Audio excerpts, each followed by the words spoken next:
I'm going to call this meeting of the Sacramento Regional County Sanitation District to order.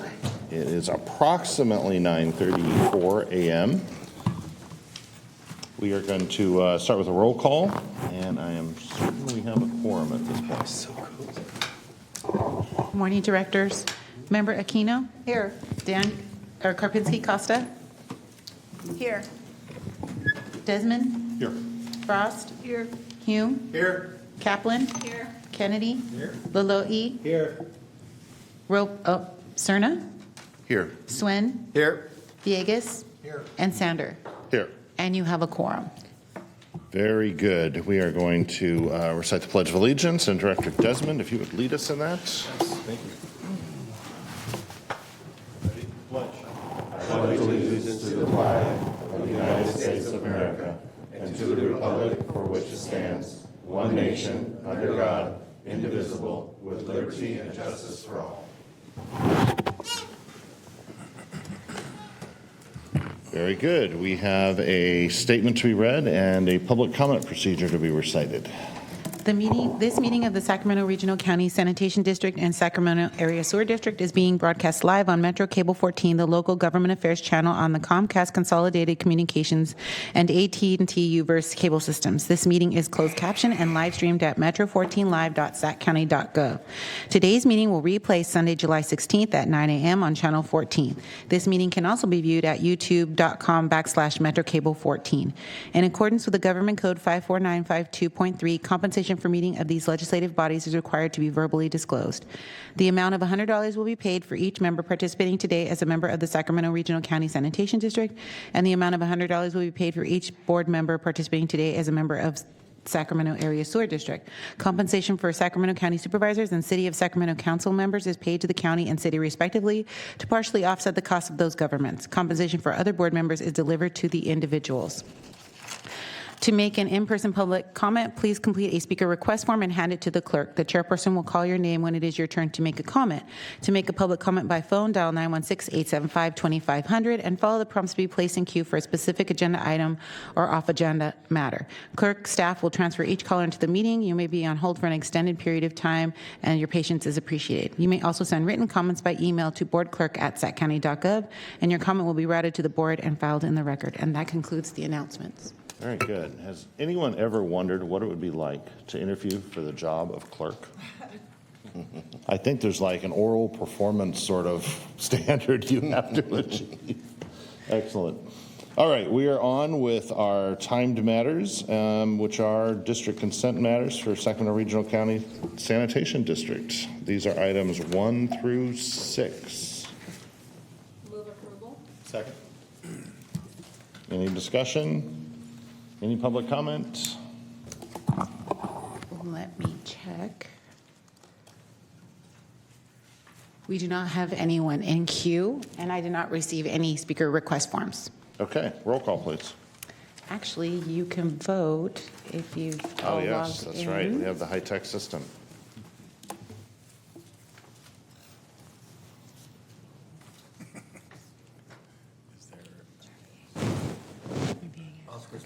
Okay. Present. And the motion carries with those members present. Thank you. I'll even type it in. Thanks, Pat. All right, very good. We are on to public comment. We do not have any off-agenda public commenters, and I did not receive any speaker slips. All right, next item. Next item is item number 8. It's a receive an update on the on your acting as a Sacramento Regional County Sanitation District. Receive an update on the biosolids management plan. Can you cue the presentation for item 8, please? Thank you. Well, Director Sanders, I didn't meet the quality control to be clerk of the board, but you're going to have to deal with a little It's a bit very of me high today, standard. about 5 minutes worth. Good morning, Chair, members of the board. I'm Steve Nabozic, and I'm here to continue our discussion on the biosolids management plan.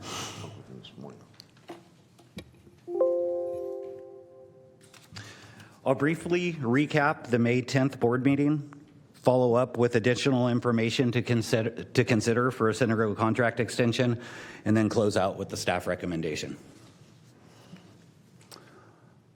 On May 10th, I presented various technologies and cost analyses for the biosolids recycling alternatives that we considered in our planning effort, and we selected the BRF as the best option going forward. It is the least expensive resource recovery option, and it's also the highest non-financial score. It also had the highest non-financial score. And just to reiterate, that non-financial score is a good gauge of how it weighed in the overall sustainability of that alternative compared to the others. That's where we're considering things like worker safety, air emissions, flexibility to meet future permit requirements, community compatibility, and things like that. And after we got to that point, I jumped to the staff recommendation of a contract extension, and your board raised a lot of really valid points about testing the market with an RFP to ensure competition.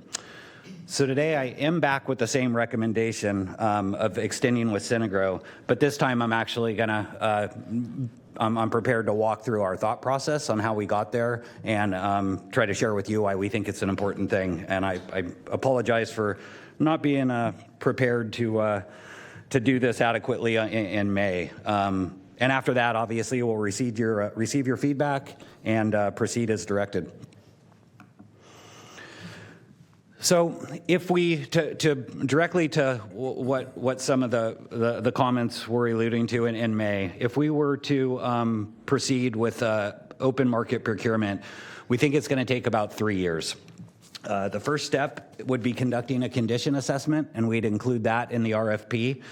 The next step would just be the normal or traditional procurement activities where we're leading to selection of a vendor. And the third step, if a new entity is selected through the process, would be for them to get all their permits in order to actually operate the facility. Most of the permits that are required to be held for that facility just don't transfer over, and some of them take a fair amount of lead time and coordination to receive. So as you're aware, the current Synagro agreement expires in December 2024. So if we were to go out for an open market procurement, we would pause operations at the end of the current agreement of the Synagro while we were finished off conducting the procurement. And when we hit the end of the contract and operations pause, there's mechanisms in the current contract with Synagro that transfer ownership to Regional San. We've been paying that off for 20 years, and ownership will transfer to Regional San at that time. And when ownership reverts back to Regional San, there are some plant-wide implications that I want to make sure we're all considering. Mainly the Echo Water Facility will trigger the threshold of a federal operating permit and will become a major source or a Title V facility in the air permitting world. The result of that is really a lot of administrative burdens. Those are in the form of increased fees, reporting, enforcement, less latitude in enforcement, things like that, and future projects can see added cost and complexity. There is a point at the future when Regional San, independent of solids operations by a third party, will grow enough in size with the area that we will trigger the Title V emissions, but we think that's over 10 years away, and we don't want to unduly bring some of those constraints on us early. So in regards to the Synagro extension, Synagro is the most experienced operator of the Andritz drum drying system, which we have. They were competitively selected in 2002. They financed, designed, and built the BRF. They've operated and maintained it since startup. They really are the most familiar with the refurbishment needs. They get preferred pricing on their parts and service. I've talked with the OEM manufacturer about all the partnerships that Synagro proactively conducts with them for future treatment, things like that. Synagro is also willing to consider no capital charge with a 10-year extension and absorb some of the refurbishment needs on their own. And most significantly, for the purpose of this discussion, the air and distribution permits would continue as status quo. So It is staff's opinion that a procurement would add some cost, time, and risk, but in this case, it truly is unlikely to create a net benefit for Regional Sand, its ratepayers, or other stakeholders. And I do want to point out that approving negotiations with Synagro does not mean a contract will necessarily result. We can always pursue a request for proposals if negotiations don't proceed well. So with that, I bring you the same recommendation as May. With your input after the presentation, direct staff to begin negotiations to amend the biosolids recycling agreement with Synagro, and staff would then bring that to your board for approval before the contract expires. And I can take any questions.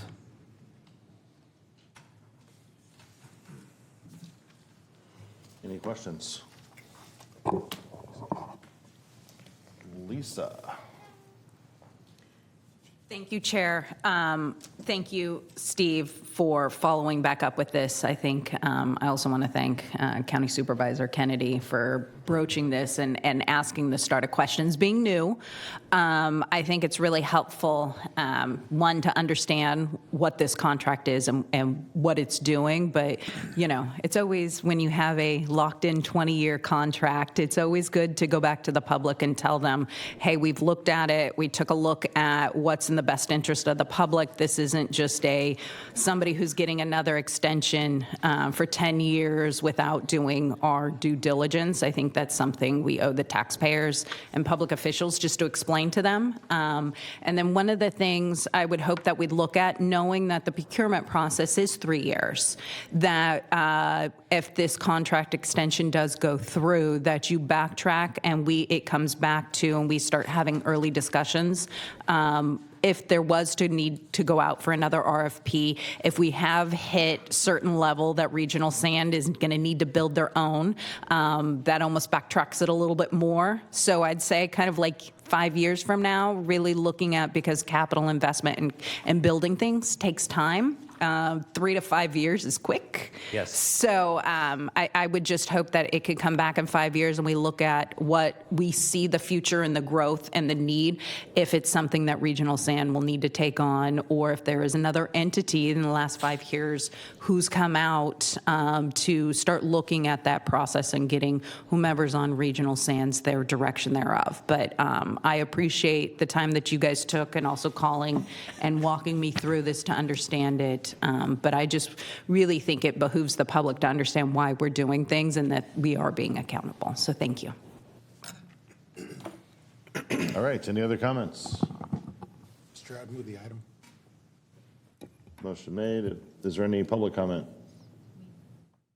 We do not have any public comment. Second. Motion made and seconded. Let's vote.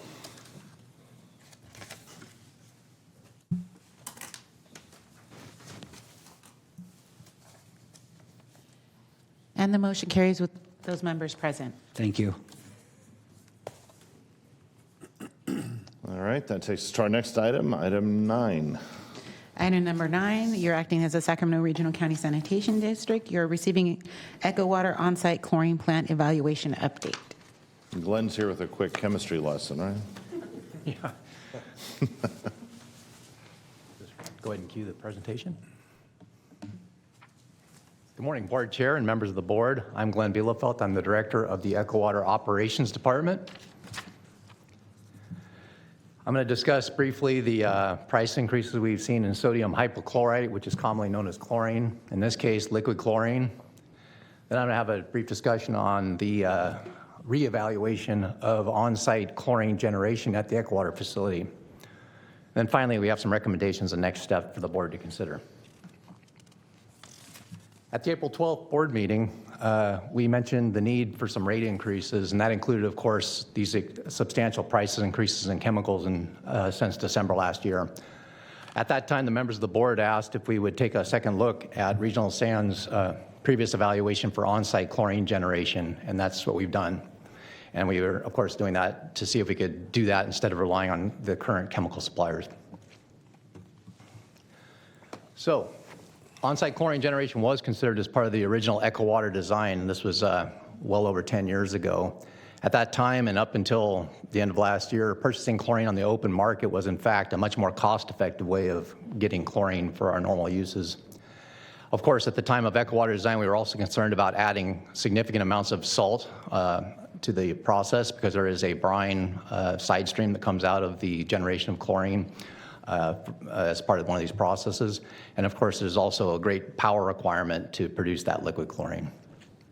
Rail delivery of chlorine was considered during the EcoWater design. We realized at that time that special rail cars, that is refrigerated rail cars, would be needed to deliver that product. And of course, we can only retain that chemical for about 7 to 10 days on site. It must be used rather rapidly.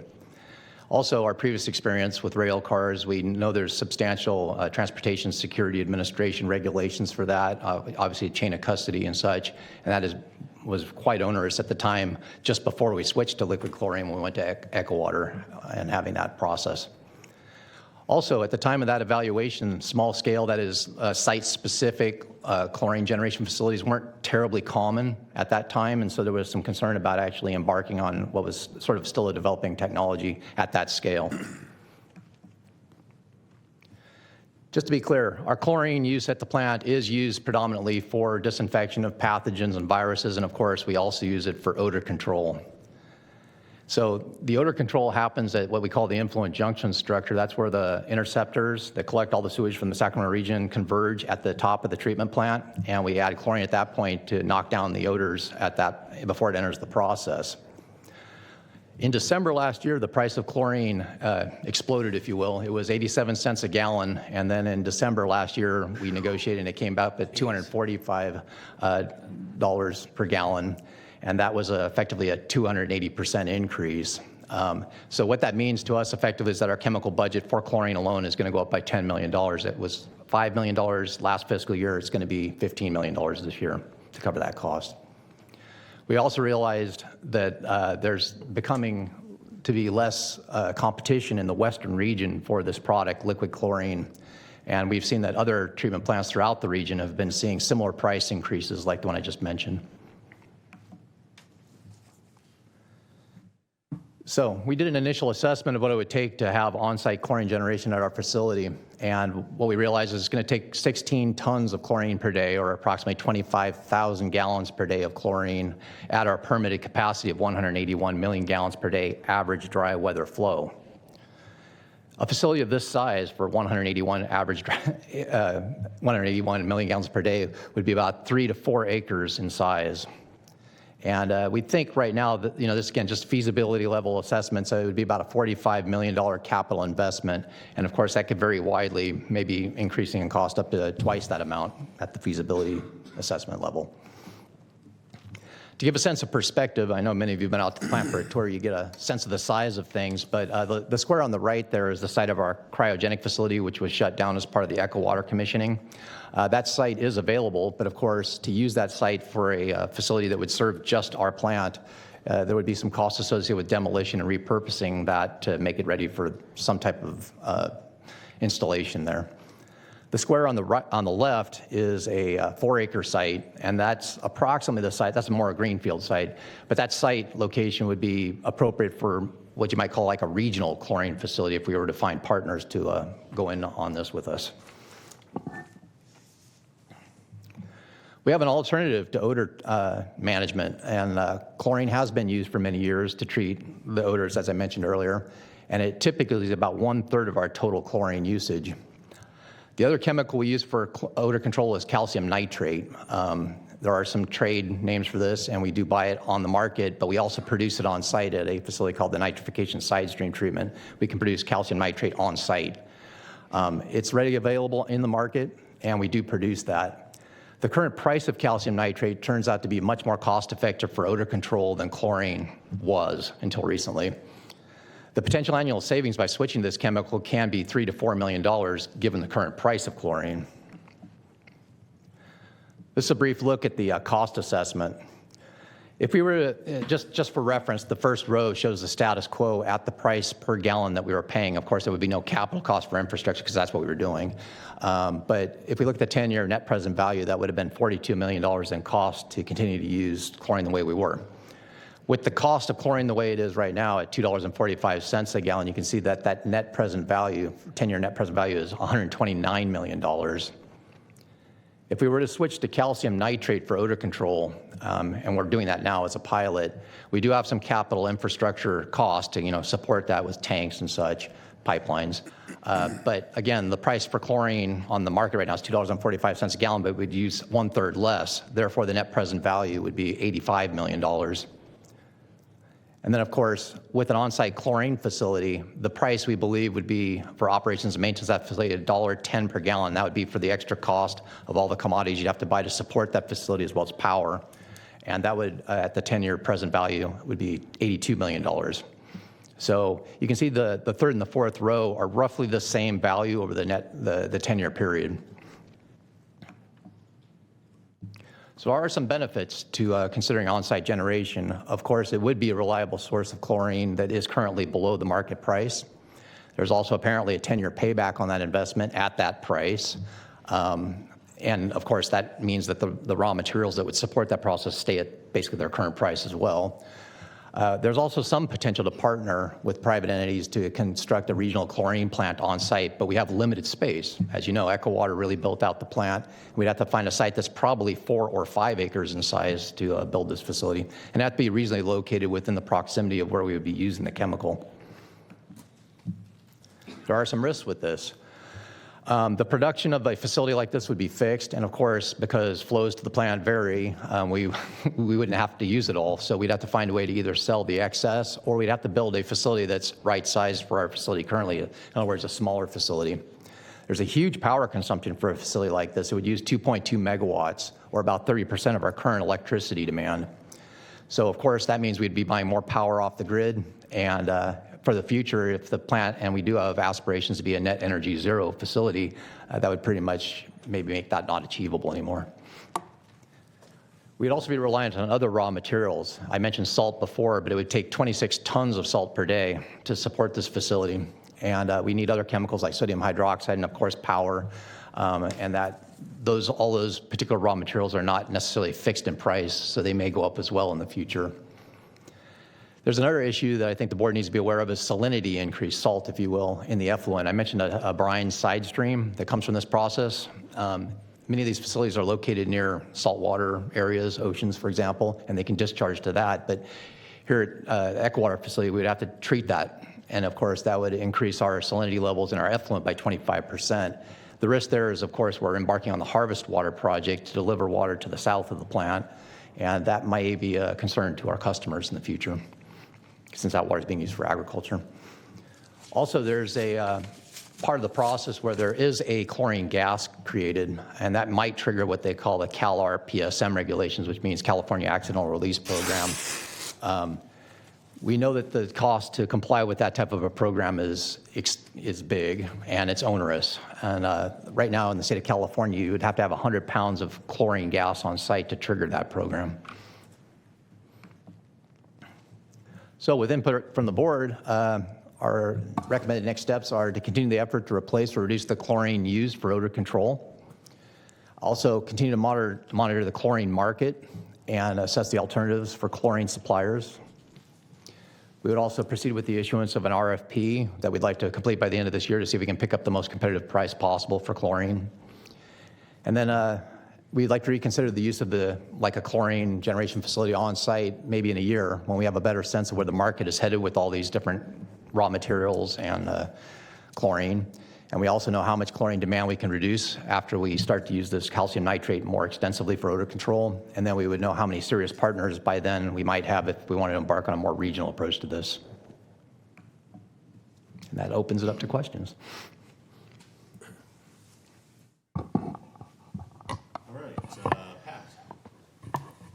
Thank you, Chair. I just want to make sure I understand this because the math doesn't seem to make sense in my head. If the calcium nitrate is a $3 to $4 million per year savings, and the capital upfront cost, I think, was $500,000 versus 40-some-odd million, if I'm remembering correctly, how do we get to a 10-year life cycle where there's only about a $3 million difference? And I can phrase that differently. Does that 10-year life cycle cost assume all of the debt service or the capital life cycle cost of the difference in the upfront that would be required for whichever solution we chose. Well, the difference is mostly in the ability to use less chlorine for odor control. So that's where you get the cost savings associated with that. Again, the capital investment in that type of infrastructure we would need to continuously dose calcium nitrate would be mostly just a small amount of tankage and pipes to just facilitate the distribution of that chemical more thoroughly. And so my specific question, though, is in that table where it showed the 10-year life cycle cost and like $129 million status quo Right. at current chlorine prices. And there was only a $3 million difference between the two options if we went to calcium nitrate on-site production, and that as our sole, if I'm understanding, that would be our sole solution for odor control, or a modified version of what we're currently doing, but we would create the chlorine on-site. Is that correct? No, we would, okay, so that, shall I go back to that slide? Yeah, can we go back to that slide would be great. That one. Oop, sorry. Yeah. There it is. So the third row represents not doing an on-site chlorine generation facility. We would Understood. simply be using the chemicals we currently use or create on-site to treat odor. We would just do it more extensively than we had been. The price of that chemical had been cost prohibitive for that purpose until now, last December, when the price of chlorine spiked dramatically. Now it's more cost effective to use this, and that would result in a $3 to $4 million per year savings for us. So you might ask, Hold on, let me stop you right there, because that's the part that I'm confused. Is I thought that the way the slides read, the calcium nitrate use as an alternative to chlorine use would be a $3 to $4 million a year savings. Is that a correct statement or no? it would be a $3 to $4 million per year savings at the current value of that chemical that we buy on the market, as well as the ability to produce it on site. Okay, and so then the way we sort of bring that in to equality here, more or less, at $82 million life cycle versus $85 million life cycle, is because we now are bringing the cost of that chlorine down essentially to zero because we're creating it on site. We would still use 2/3 of our current chlorine use for disinfection, which we must. But the portion that we use for odor control would now be converted to this chemical. The total cost difference in the net present value is because we wouldn't have to invest any capital infrastructure for using this calcium nitrate. It's a chemical we already have. The capital we'd have to invest for an on-site facility is, of course, the $45 million, and that adds to the net present value. So it just turns out, after our reevaluation of this, that the net present value is just roughly equal, whether we use calcium nitrate or we put an on-site chlorine generation facility. That's why we said one of the benefits is there is a payback currently at these prices if we were to build an on-site chlorine generation facility. So rather than, just to interject, rather than buying 10 million gallons a year, I think that may have been the number, you'd be buying 6 million a year. Right. Or 6.5 million a year, something. Precisely, yeah. And that would bring down that capital investment cost to make it basically equal to if we eliminated chlorine usage for odor control completely. I believe so, yeah. Okay, I'm just trying to put a fine point on it because Again, it seems these a are little just feasibility incredulous to me, but- assessments, at this level, and just kind of initial reevaluation of this process. And so these are the numbers we have available now. Fair enough. Thank you. Sean? Thank you, Mr. Chair. Do we know why the chlorine has such a significant price increase? Well, like I mentioned in one of the slides previously, it looks like the competition in the western area is greatly shrunk.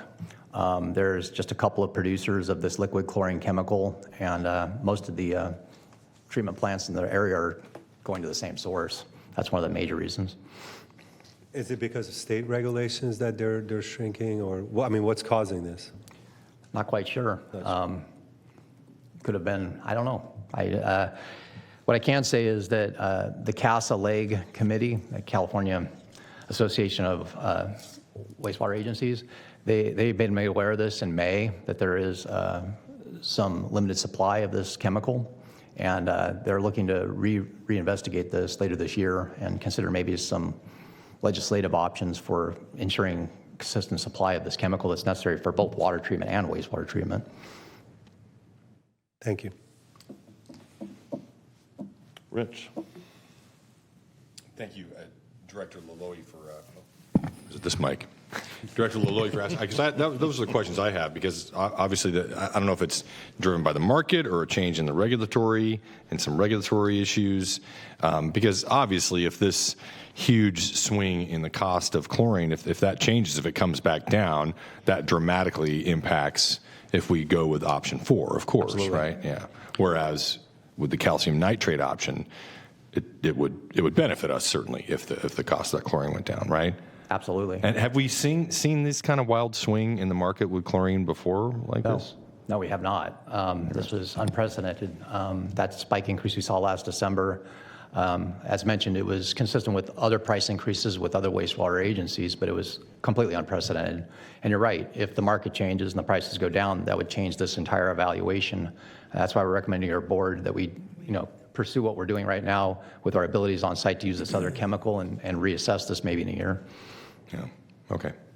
Yeah, I just think that $45 million investment for capital and then the price of the chlorine goes down. Oof. I know. Thank you. Christoph. I just wanted to mention that our industry association that Glenn was mentioning, they've done some surveys, and throughout the state, they're seeing very large increases. We're not the only ones. Southern California is better. They still got hammered, but not as much. And I believe that that's probably because there's a little bit more competition down there. But that's the concern that we've had, is just this shrinking of competition. And as you've said, we're hesitant to make any significant investment until we see both how this settles out in terms of the pricing and also the possibility of seeing if there are some other partners, if it really is a viable option.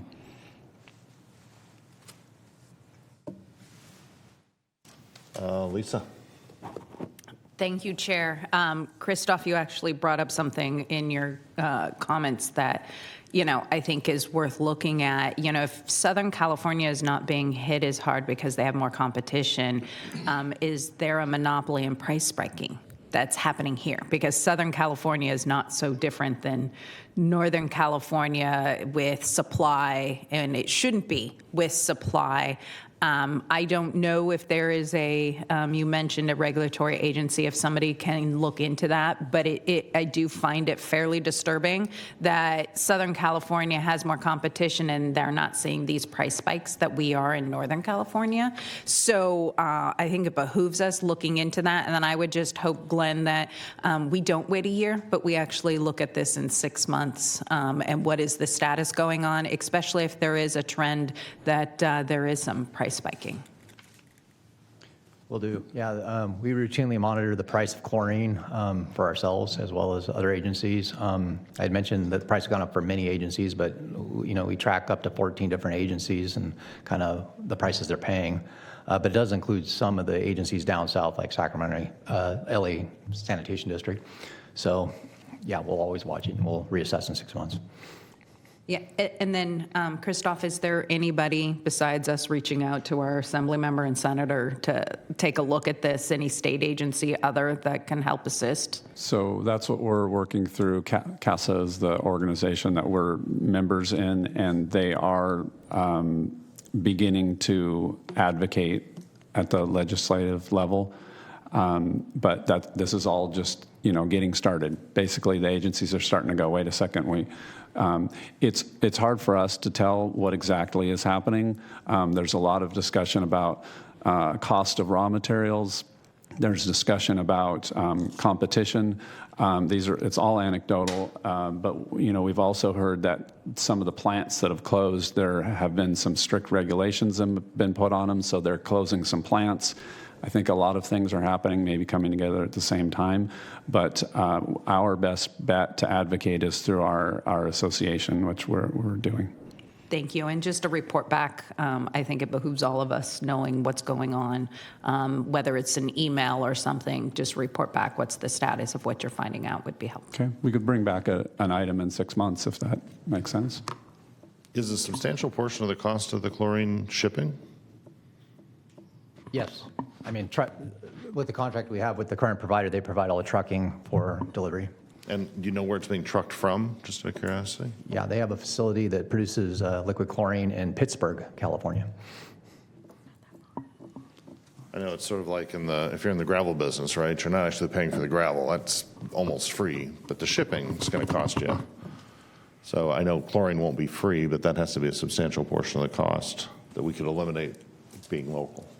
Well, I'm sure that industry has been impacted by supply chain issues as well as their raw material costs Exactly. and power costs, to produce this chemical. And everything shipped to them in order to do the same production we were just Right. talking about. Darren, you're up. Yeah, thank you, Chair. I concur with and appreciate all the comments that were made by my colleagues about the cost of chlorine. I wanted to speak to the effectiveness of this alternative chemical, calcium nitrate. In the staff report, you mentioned about the pilot results coming back in September 23. Maybe you could elaborate on that, and perhaps the CASA organization you referenced, Christoph, might be speaking to this as well. But I'm just more concerned or curious about the effectiveness of this alternative.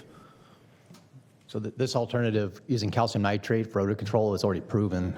That's part of why the nitrification side stream treatment process was added as part of the Ecowater facility. So we're actually able to produce this nitrate-rich liquid material that we can then dose in our collection system for that odor control. So it's a well-known chemical for odor control. It's currently in pilot only in that we're just confirming that supplementing the amount of calcium nitrate we can produce with the amount that we would purchase can meet the odor demand that's coming to the plant right now, and we believe it can. Okay, so then in September, you're looking to report back on whether it can meet it quantitatively. Yeah. Yeah, September, that time frame, we can report back on the process. We've been dealing with some Ecowater plant issues in the last few weeks, but we'll be about that time frame. Okay, I see. Thank you. So just to make sure I understand, you're looking for a report back on the effectiveness of our pilot. Could we put that together with the update for the? Yeah, I think that would be perfect. Okay. Sounds like a very good idea. Yep. All right. Sarah. Do we currently partner with other local agencies when buying chlorine? So, for example, City of Folsom buys it for our water treatment plant, obviously nowhere near the quantity that Regional Sand does. But do we all partner together, all the local agencies? No. But I know what you're talking about. The Bay Area has a Bay Area Chemical Consortium. We're not participant in that. We do it on our Is own. there a potential for savings if we create our own consortium? Possibly, not necessarily. The Bay Area Consortium is paying currently more than us. That could change. Also, we're probably the big fish in the pond. I don't know how much more demand we could get pooled together. I think maybe when we reach out to some other agencies to see about the interest in a regional chlorine facility, we could get a sense of that and see how much they need. Yeah, that would be a very interesting option as a region. Either way, buy together, perhaps there's savings, or build together, perhaps there's limitation of risk. Let's see. Karina? Karina, there you are. Thank you, Mr. Chair. You mentioned in your presentation that there are several chlorine producers that are shutting down due to regulations. Is that fair to say? They're shutting down for some reason. Okay. Now, does that then give us at least the suggestion that perhaps there are that competition is probably unlikely in the upcoming years, given the fact that we have existing ones that are already shutting down? I just imagine that if there are fewer in the market, what's the incentive to lower these costs, especially if there is a monopoly? And so I'm just wondering also, how long would it take us to build the infrastructure where we could provide our own chlorine resources, and how would that inform our decision making? I mean, if this is taking 10 years to put this all together and we're reliant on the prices as they are currently, even with the reduction for odor control, I mean, are those considerations? Absolutely, they're considerations. In fact, you kind of hit all the touch points that we've been wondering about as well since December when the price went up. The production facilities there have been some production facilities that have shut down. They have their own reasons for shutting down. Anyway, to answer your other question, if we were to embark on a capital investment to put in an on-site generation facility, it would probably be a multi-year effort to get that going, 2 to 3 years at least. We have to decide what type of contract it would be and get that going. And so we're several years out before we could build something like this. Now, is this the same type of chlorine that, say, municipalities would use for swimming pools?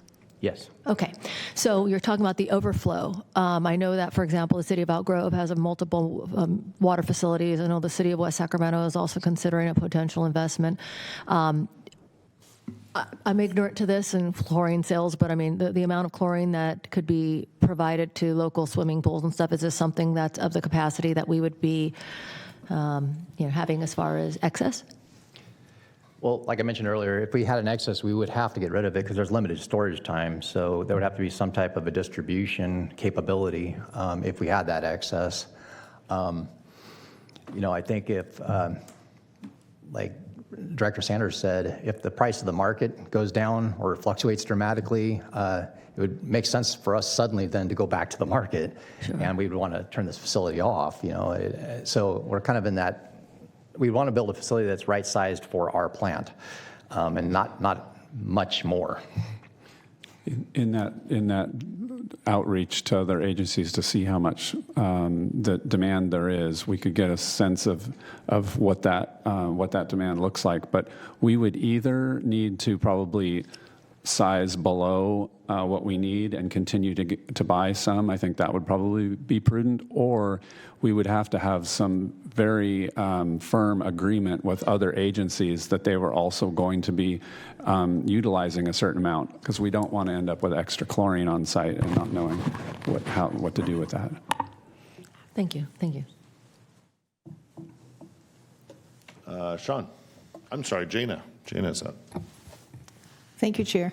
A lot of my questions are answered, but I want to echo the effort to reach other agencies, the park districts, the cities, and San Juan Water, who does big treatment there. And there are ways to put together agreements that they will buy a X amount of chlorine a year, so you can count on the supply. They pay for it whether they use it or not. And we do this with the mosquito flying the plane, so that you commit to so many acres and you don't use them, you pay for them anyway.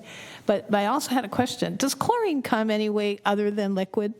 Is there like a granular form or a pelleted form?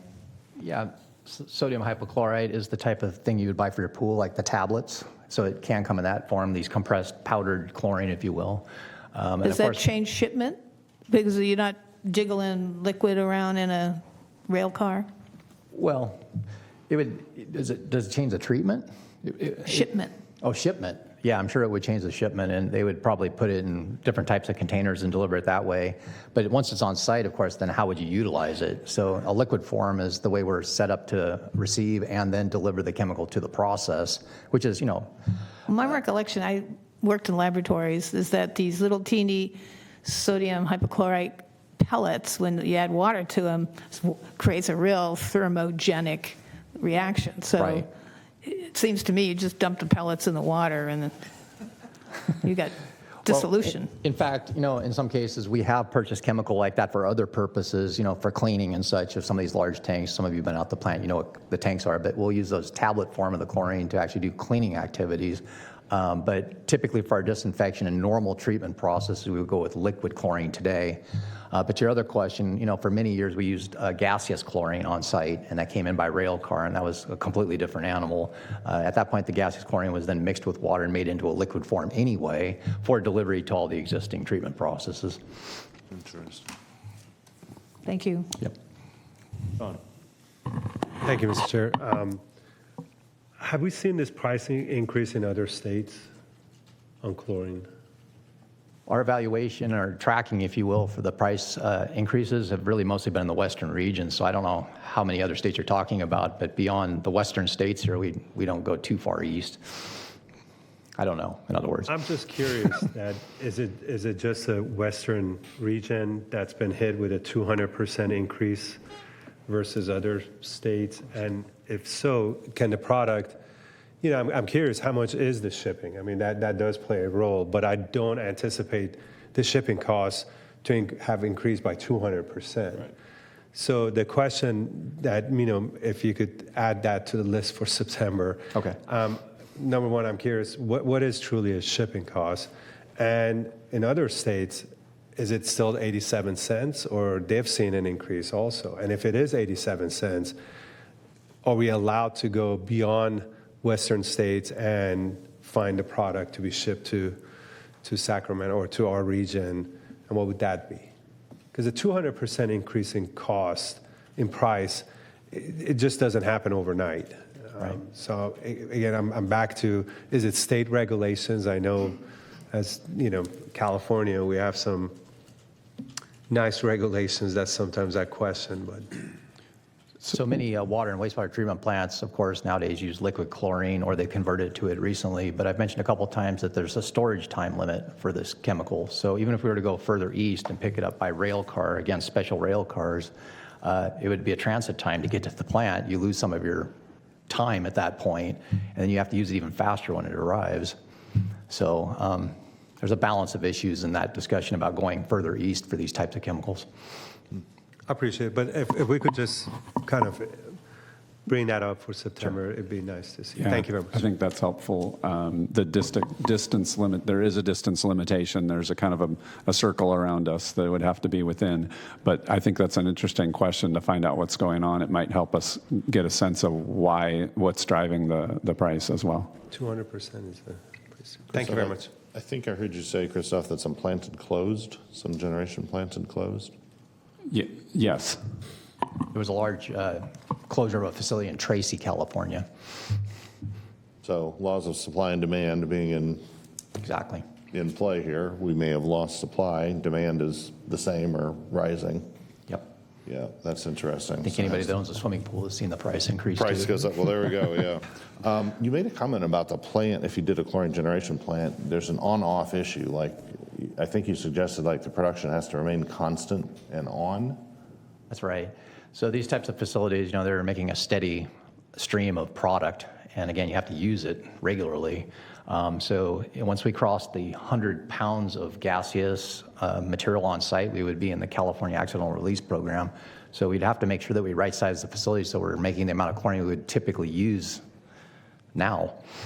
Like a live stream use. That's right, but I don't believe, a lot of these plants, our old cryogenic facility was the same way. You couldn't just turn it up and turn it down. It would make a certain amount of oxygen all the time, and that's when these big industrial type setups, that's typically what you're going to see.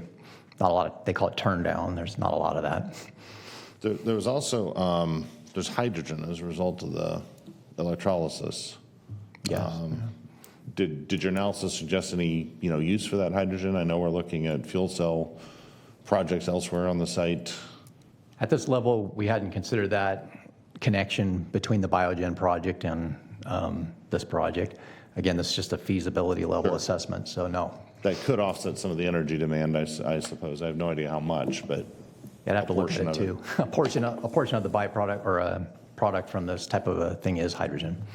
And then the sodium chloride and the effluent, that confuses me a little bit. Maybe I'll just offline talk with you guys about how that ends up being in our effluent. The salt? Yeah, because the chlorine gas, I think, would come off as a gas in the reactor. So right. It's quite simple. It's just salt is used. Sodium chloride is salt. So you release the chlorine from the sodium chloride, and that makes chlorine. Mm-hmm. But you still have a brine solution that you have to deal with, a significant brine solution. Again, 32 tons of salt a day. Yeah. So, it's got to put it somewhere. If you're near the bay or the ocean, you might be able to discharge to those locations. But here at this facility, we'd have to treat it. And of course, that's just going to add salt to the effluent stream heading out of the plant. And I see. That could be a concern for the harvest water. So we would be taking the brine waste, in essence, putting it into our effluent stream. We would have to treat it, yeah. Yeah. Okay. I'll talk to you a little further about that. Any further questions? Seeing none, I think we look forward to another report in September. Is that our goal date, or is it October?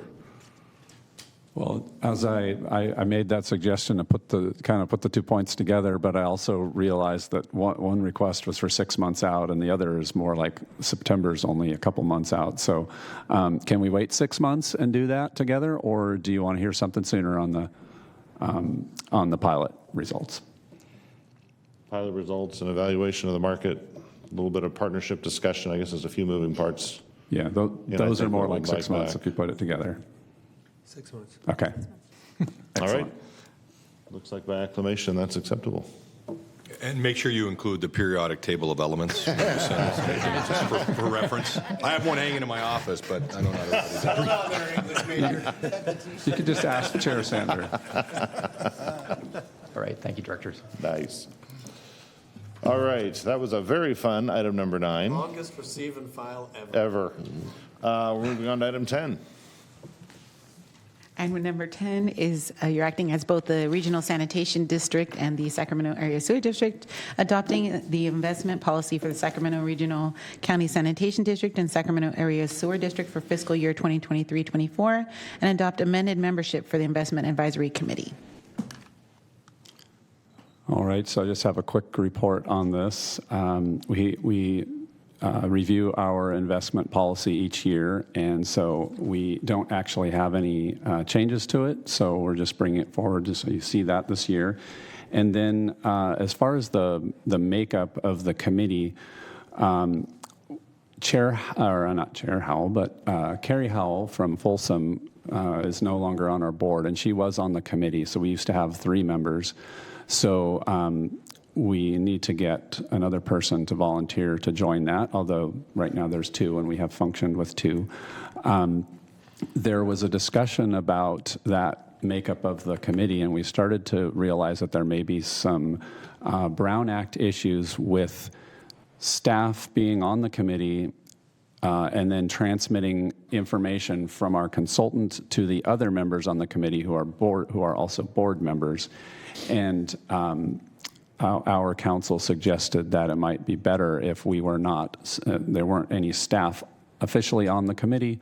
Obviously, we would still facilitate the meetings and be there and provide the information, but we wouldn't be on the committee. So that's what we're suggesting, is that we alter the makeup to eliminate the 2 staff people, which is myself and Tepa Banda, the Chief Financial Officer. And so basically that's our request. As far as volunteers to be on the committee, we can take those here or offline. Any volunteers? Looking. Well, I mean, I'm happy to step on if Folsom has been on it in the past, so happy to help. Awesome. All right. Thank you. All right, very good. We need to adopt this policy, correct? Yes, sir. Yes. All right. Any public comment? We do not have any public comment on this item, and I failed to mention that we did not have any public comment for the previous item number 9. All right, very good. Open for motion. Second. Very good. Let's vote. Is that a motion by Member Frost and a second by Member Hume? Yes. Thank you. Thank you. And the motion carries for both the Regional Sanitation District and the Sacramento Area Sewer District. That brings us to item number 11. Good morning, Chair, members of the board. Can I bring, items queued up. Mike Hewitt, Director of Policy and Planning. My colleague Matt Dole and I are going to present on the One District Quarterly Report. So what is the One District Project? I've gone over this before, but I'm going to do a quick refresher here. So Regional Sand and Sac Sewer are implementing 3 initiatives to become one district, and that's to improve efficiency, become more nimble, and then really emerge as a single independent entity. I'm the project sponsor for the legal merger initiative, and that is to combine and consolidate regional sand and sac sewer into one district. And then the staff and support services transition initiative, Matt Doyle is the sponsor for that, and that is to move the labor and support services from the county to the districts. And then we have the cash reserves investment initiative. Tepa Banda, our director of finance, is the sponsor for that initiative, and that is to move the cash reserves, the investment management, and the treasurer to the districts. And that initiative is actually substantially complete at this point. So merger, I'm going to focus on that, and then after the merger discussion, I'm going to hand it over to Matt to finish off. So I'm going to talk about the four main components that are left with the merger process, one slide per topic, pretty brief on each one. But the reorganization process is moving along as planned with LAFCO. The LAFCO commission package is actually complete for the August 2nd hearing. The plan for services application goes into that, and then also the municipal services review, the MSR, goes before the commission to open the comment period. And then in October, if that all goes as planned, they'll close out the MSR public comment period, and assuming there are no comments that throw that off track, then there'll be an approval hearing for the reorganization. And then assuming that goes as planned, a certificate of completion will be filed on December 20th with the clerk of the board. And the outcome of that is the districts at that point will become one district and have one board. The next piece that aligns and is needed shortly after is the naming convention. That is, it needs to go through the legislation process. We've drafted amended language for a local omnibus bill, SB 882, and that's a bill that pulls together a lot of non-controversial sort of items and get approved and signed in one fell swoop.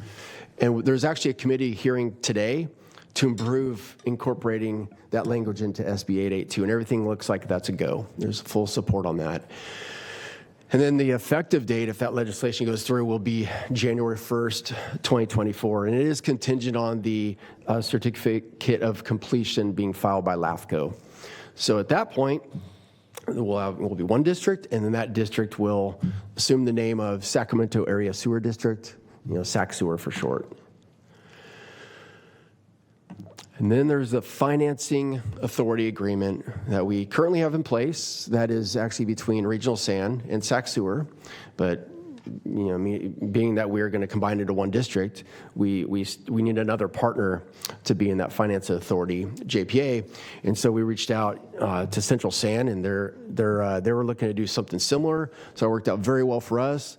Their board already approved the general manager to sign and execute the Finance Authority JPA amendment with the districts. And then staff is going to be bringing forward that revised JPA to your board in September, so just a couple months out. And assuming your board approves that, then that will go into effect once the merger actually happens and the districts become one on December 20th of 2023, December 20th this year. So the outcome of that is that we'll maintain a finance authority, which is critical to meet our bond covenants. And it also serves the debt financing needs of both Sac Sewer and Central San. The final and fourth element that's carrying forward is all the internal efforts that are going on with this merger process. We're streamlining the processes and documentation. We're in the process of prioritizing the work that we need to do, the level of importance, the amount of work that needs to go into it, and we're assigning it to the different departments to carry forward and make that happen. We're continuing communications with our employees and our stakeholders. We're updating our cities, the counties, and other regional entities and regulatory bodies. We're actually going to be sending out, I say we, Christos can be sending out an email here in the next week or so to those folks, letting them know about the LAFCO Commission hearing. And we'll also be following up shortly after when the merger actually happens. And then internally, for both the merger and staffing initiatives, we're continuing conversation with our employees in person via all hands meetings. We're doing videos. I say we again, it's really Christoph is doing video shortcuts on key topics with the merger and the staff services project. There's emails that are going out. We have a intranet site that's solely focused on the one district project, and we've also done pulse surveys to gauge our employees' interest in the project, get their comments, feedbacks, concerns, questions, and so forth. And the other thing I want to mention with our outreach externally is, working through LAFCO process, one of the things we still need to do is we're going to do some bill inserts to reach out to our customers so they understand what's going on. We've already done that this last fall. We're going to be doing that again in September, and also I believe next year in the fall time as well. And we also have a point on our intranet where folks can go to and learn more about the One District. So unless there's any questions on that, I'm going to go ahead and turn it over to Matt to talk about staffing.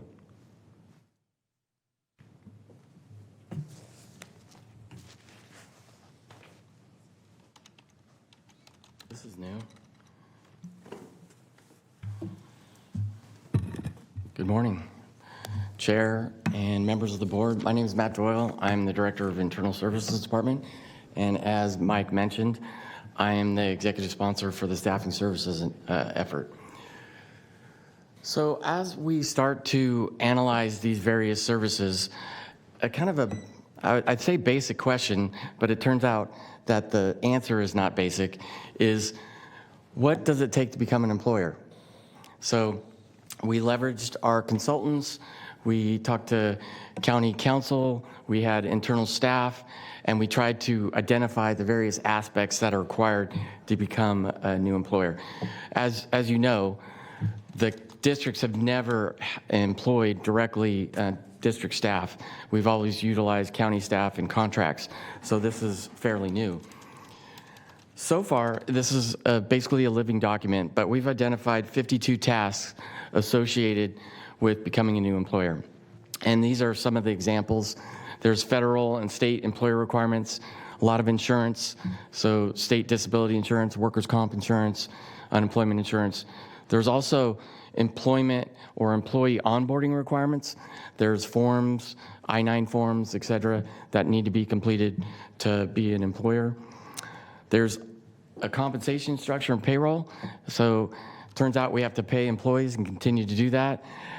We need to have the infrastructure in place to do that smoothly and accurately. We also have to have health and retirement benefits. And then there's numerous employee or employer processes and policies and procedures that need to be established prior to that transition.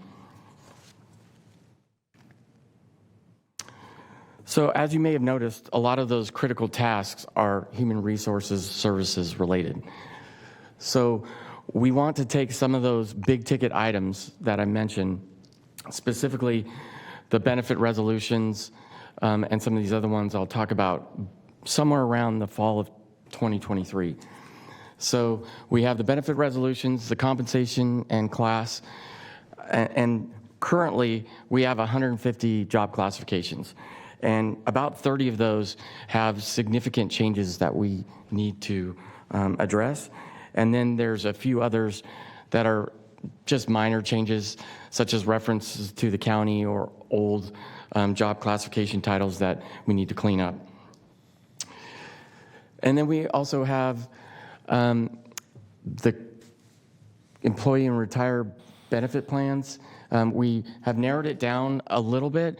So, you know, we have the retiree benefits that we're going to remain with SCRS, but some of the other benefits, such as health benefits, we've had to narrow that down a little bit as we get more information, and I'll talk about that further in an additional slide.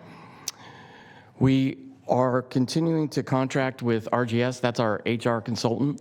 They have been working and meeting with the SMEs from the county and our internal SMEs, and they're identifying not only a transition plan, but also what the appropriate HR resources, the staffing required to take on those services. So there's additional HR services as well. As stated prior, one of the critical aspects is payroll and recruitment.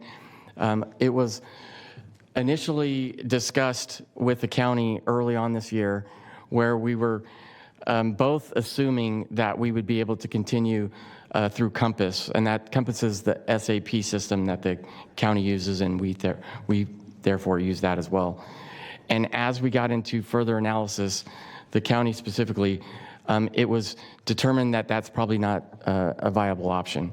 It significantly changes the process because we're no longer county employees, we're a special district.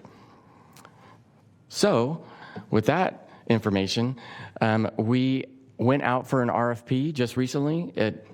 actually was released last Friday, so July 7th, to kind of go out and see what's available for other additional third-party that provide those services. That would not only include the payroll and recruitment, but also personnel management and applicant tracking. All right, so another thing that obviously is important is labor relations.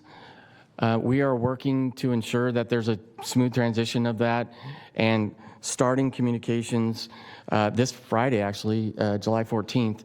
We're having a kickoff meeting with our staff, our executive team, some of our members, and then we have labor relations from the county, and then we have the unions and our consultant, LCW. It's basically a kickoff. It's to really formally notify them of the transition and the process and the expectations. And then also, it will probably help to kind of formulate, if in any subsequent meetings, if the unions want to meet separately, we can start that process and discussion. We also have the district compensation policy and salary study. A few board meetings ago, your board directed us to look into the salary study for the executive team. And we're doing that through Ralph Anderson, and they are going to be concluding fairly soon. So we'll have that information, and we are anticipating that coming for board approval in September timeframe. Along with that salary study is a compensation policy. We also have the HR services transition plan, and I do have an update. That HR service transition plan has been slightly delayed. There's a few reasons to that. One of the reasons is with the pivot to trying to identify what our payroll and that infrastructure process, that takes a long time to get that up and running. So because of the timing, we thought it was necessary to kind of take a little bit of a pause on the transition plan, work on identifying what the infrastructure will look like. And then there's been some additional delays, and it's basically I would say it's a philosophical difference of opinion from DPS on how to transition as opposed to what our thoughts are. We're still working on that. We're going to leverage RGS, our consultant, to kind of help us guide us through that process on what's the best way and most logical way to transition HR services in-house.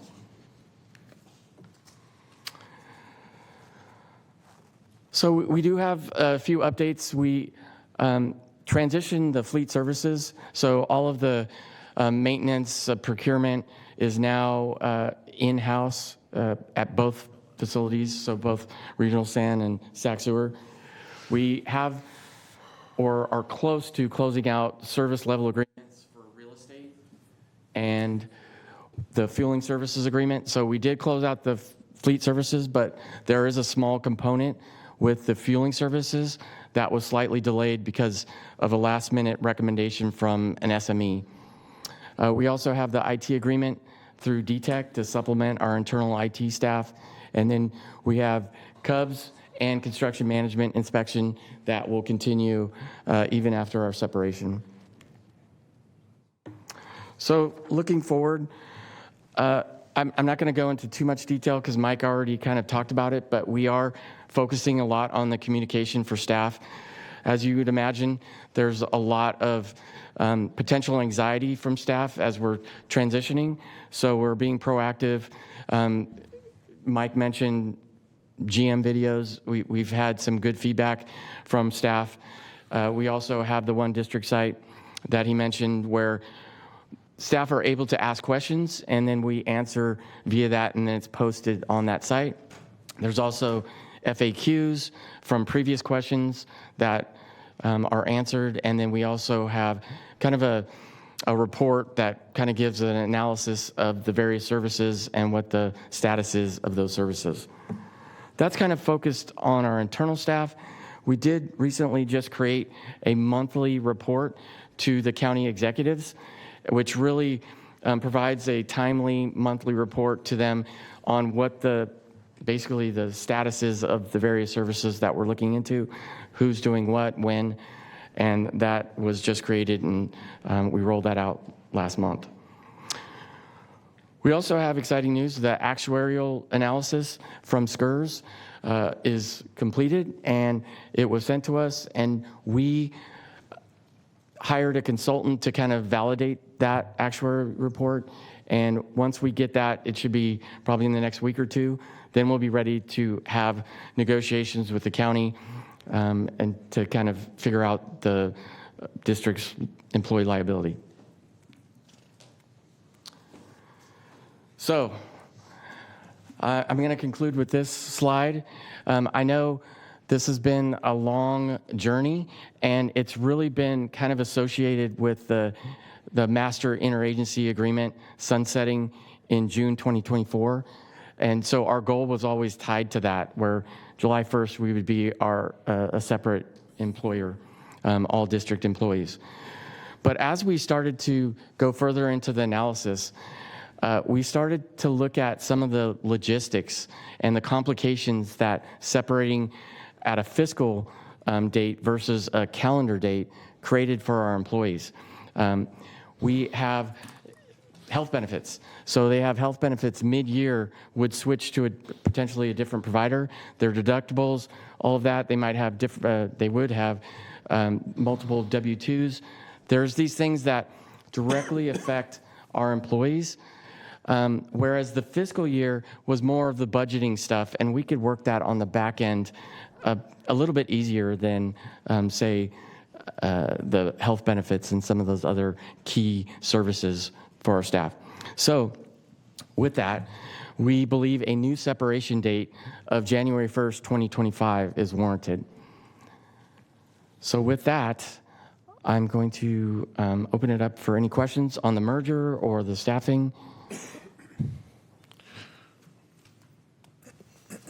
All right, any questions? Phil, I think you're up. Thank you.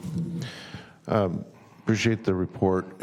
Do we have a estimate of overall cost for rebranding?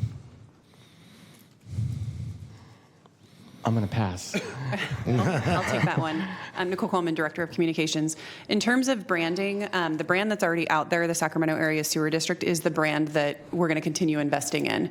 So the Regional Sand brand would sunset, and there's not really a substantial cost to that. Through attrition, we'll start sunsetting those materials, and as we need to update them, we'll include the new Sac Sewer logo on those.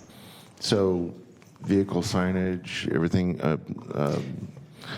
all our stationery, all that stuff is going to just by attrition, as we reorder those types of things, that'll change.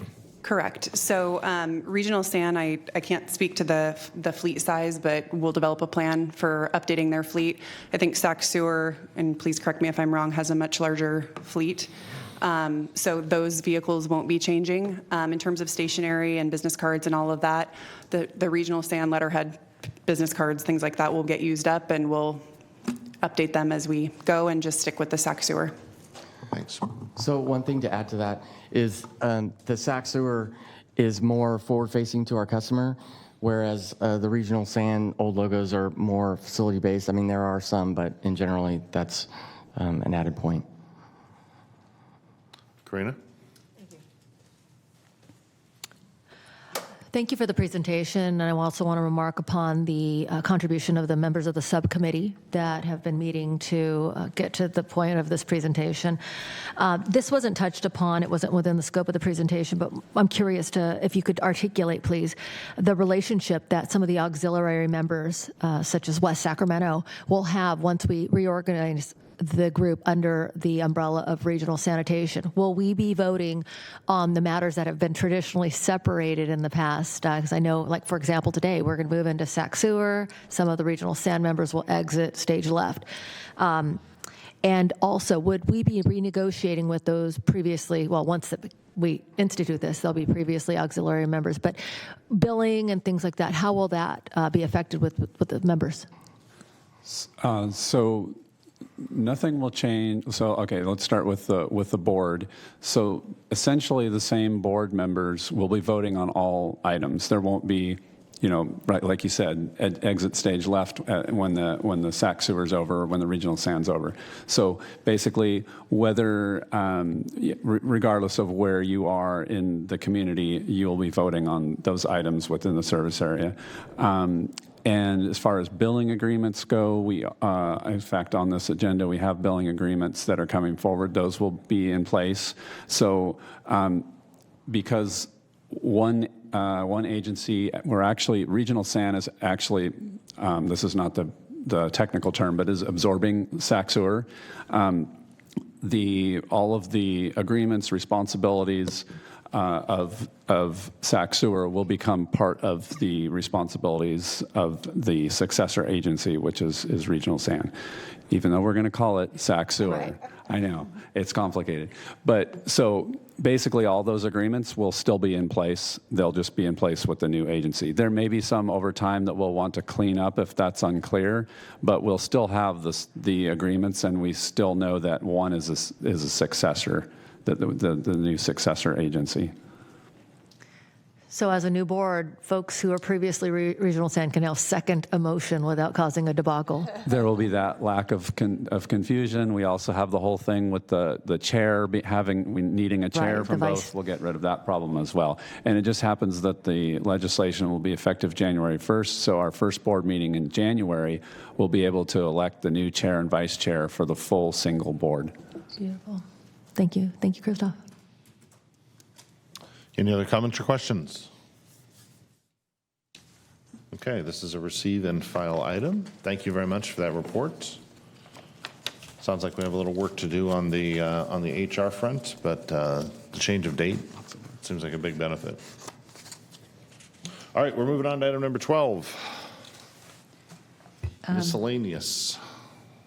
And we did not have any public comments on item Thank number you. 11. Miscellaneous director and district engineer matters. Anything, directors? Nothing? District engineer, nothing? I just have one thing. July 26th meeting is canceled. Next meeting is August 9th. We're starting to get into the flow of the second meeting, seems to be the one we're canceling. But I believe in August, we're still looking at having both of the meetings. Okay. So just don't get too comfy with that. All right, with that, we're going to move on to Sacramento Area Sewer District matters. We have a consent calendar in front of us, items 13 through 19. Move consent. There's no public comment. Motion made and a second. Any public comment? We do not have any public comment. I'm sorry, I didn't hear the second. Desmond. Nope. Laloy. I knew it was that direction. I'm sorry, Member Laloy. You cannot can't. second. I'm sorry. Desmond. Thank you. I was right the first time. To your Thank you. Please vote. Hold on. I would actually talk about it. Thank you. And the motion carries with those members present. Very good. This brings us to Thank item you. 20, which is, I think, second month in a row we've heard this item. Or something related to this item? This is one of those items that takes two steps, at least two steps, but as far as your board's concerned, it's two steps. So on May 10th, you adopted a resolution of intention regarding the collection of delinquent charges. And today we're asking basically approval of the staff recommendation. We need to have hold a public hearing to allow to hear any objections to the proposed actions. And but the basic concept is to get those delinquent charges onto the tax rolls. All right. Public hearing is open. Do we have any public comment? We do not have any public comment. Move the item. Hume. Public hearing is closed. Is there a second? Second. Motion seconded by Kennedy. Roll. Well, actually, Please vote. voting, please. Thank you. And the motion carries with those members present. That was item number 20. That leaves us only with item 21. That was a receive and file. Yes, sir. And with that, I think if there's no other business to come before us, we are adjourned. Well done.